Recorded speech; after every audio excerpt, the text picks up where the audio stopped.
most of the things people are doing in the gym to me are a total waste of time. Because people say, what do you recommend in the gym? I'm like, that you don't go.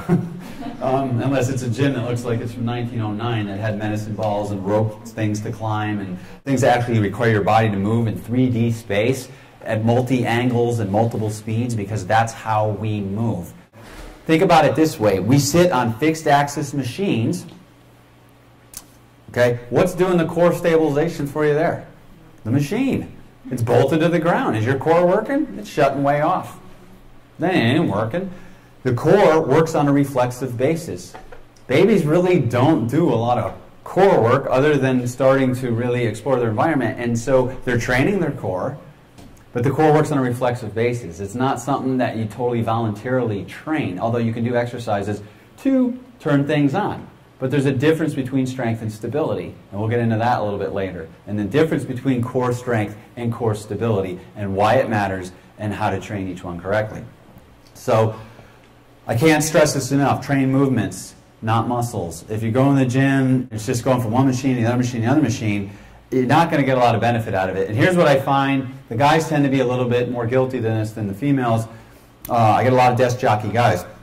So they sit all day, you know, at the desk with their mouse and crane neck, and so then they go, oh man, I gotta go to the gym, and they work out. And so what do they pick? The mirror muscles, right? I want pecs, I want lats, I want abs. So they go to the gym, maybe warm up on the bike, right? Then they get on the lat machine, doing them like this, absolutely terrible posture, right? Then start doing bicep curls, and then do some crunches. And I always say, how the heck does any of this fix this? It doesn't. Right? It reinforces it. You're working the very muscles that are already too tight. Robert Lockhart did a wonderful job this morning about talking about posture and different types of exercise, and he was right on the mark. So when you're doing things with good intention, they may backfire if you're not aware and conscious of what you're really working. And that's why I think if people would work movements and not so much muscles, they'd probably fall in less of a trap of that. But the guys are I remember saying this to a guy, and he's like, oh my God. And I'm like, I'm totally doing the wrong thing. You know, that's what's called therapy. You know, you're coming here for help. And I said, so here's what I recommend. And of course, I rewrote his program. And I said, you'd be surprised that if you do what I'm telling you to do, you're still going to look buff or whatever your goal is, and you're going to get the benefit out of it. And so I'm not a big fan of a lot of machines. There is a time to isolate. I do it in rehab.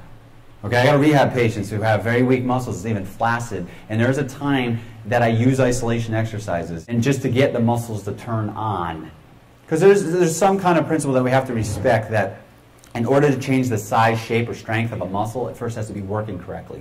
Most people in this country have gluteal amnesia. It means your butt's asleep. Okay?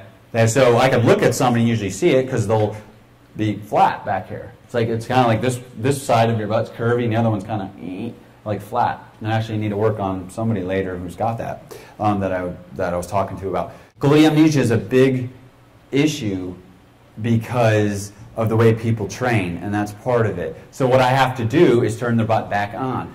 And that was a great one the other day. Oh, I can't wait, this is a female patient. I can't wait to go and tell my husband that you turned my butt on. I'm like, yeah, I can wait. I'm like, you know, I'm in the South. What'd you do, boy, to my wife? Yeah, I'm like, I wouldn't phrase it that way, please. So I would like to, yeah, stay in one piece. This is my favorite in Atlanta.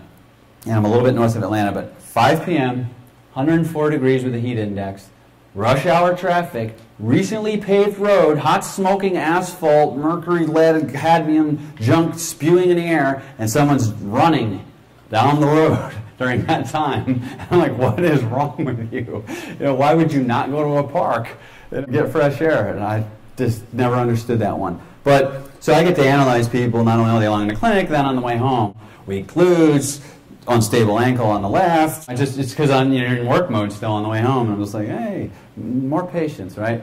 I usually pull up and just start handing out business cards. I'll see you in a few weeks. I'll see you in a month. I'll see you runners are a crazy breed. Now, runners especially, if you say, oh, well, you really shouldn't be running right now, the earlids go on. I didn't hear that. What can I do with them to get them to run more efficiently? That's the thing with this. Think about it. If you make your movement patterns efficient, you're going to be what? Less injury prone. your body's working more efficiently. If it's working more efficiently, you're not wasting as much energy. So it's energy conservation, which means you have more energy. It's kind of like the whole, let's eat raw food. Why? Because it's easy to digest, and it's maximal digestion, which frees up tons of energy. Moving correctly, as far as I'm concerned, movement is nutrition for your joints and the rest of your body. But this is joint nutrition. Very often, should I take glucosamine? Why don't you take a healthy dose of movement? and this is really, really important. These are the things I find, and I'm going to teach a movement class in a few days. It's on the same day everything else is going on around here, like the 10K, 5K, half marathon, 3/4 marathon, Doug's class, Ellen's yoga class. Hey, it's the only place they could put it. So I'll be at the Frisbee field, and I believe it's like the Thursday. But if you look at the schedule, you'll find it. It's a movement retraining class, where I'm going to go through some things about how to repattern your movements so that you're less injury prone and you can enjoy exercise and be more durable. It's amazing how inefficient athletes are. I get athletes all the time, and I watch them move. I'm like, how are you as good as you are moving like that? That's what I'm thinking. So I know why you're hurt, because you're moving like that. But I'm just wondering how you can perform the way you can moving like that, because it's not efficient. So then when you improve their efficiency of movement, it's unbelievable how much, obviously, not only better of an athlete they are, how durable they are. Well, I was told by my doctor not to squat. Okay. So let me see you sit in that chair. I got you. You just squatted. Right? What do you just sit down like this? What do you mean you don't squat? You know, without squat, you ain't got squat. You have to be able to squat. I mean, this is sad that most people cannot deep squat. That is correct. This is a little aside for adult potty training, okay? This wigs people out, always at the airport too. Like if you go into the stall, if you actually climb up on the toilet, because then they can't see your feet. They're like, where did he go? But you actually should be able to be in a deep squat. That's how you're going to actually empty your bowels out correctly.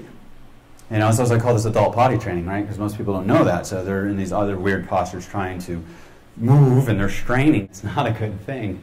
You should be able to do that. Now, if you can't, so you don't fall in, oh my God, I'll never forget that. I was at a festival, another raw food festival. It's like 3 in the morning. My proprioceptors everywhere are not working optimally, of course, because you get up, it's a little wet in the grass. I'm kind of walking. I get into the porta potty, and I'm thinking, should I? And I'm like, yeah. You know, so I step up on there, and it was all good.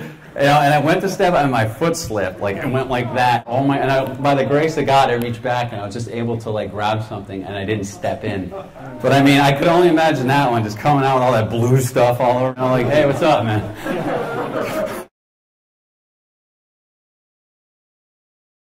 You can be fit, not be healthy, but you can't be healthy and be fit. In order to be healthy, you have to be fit. I've met a lot of fit people who are not healthy.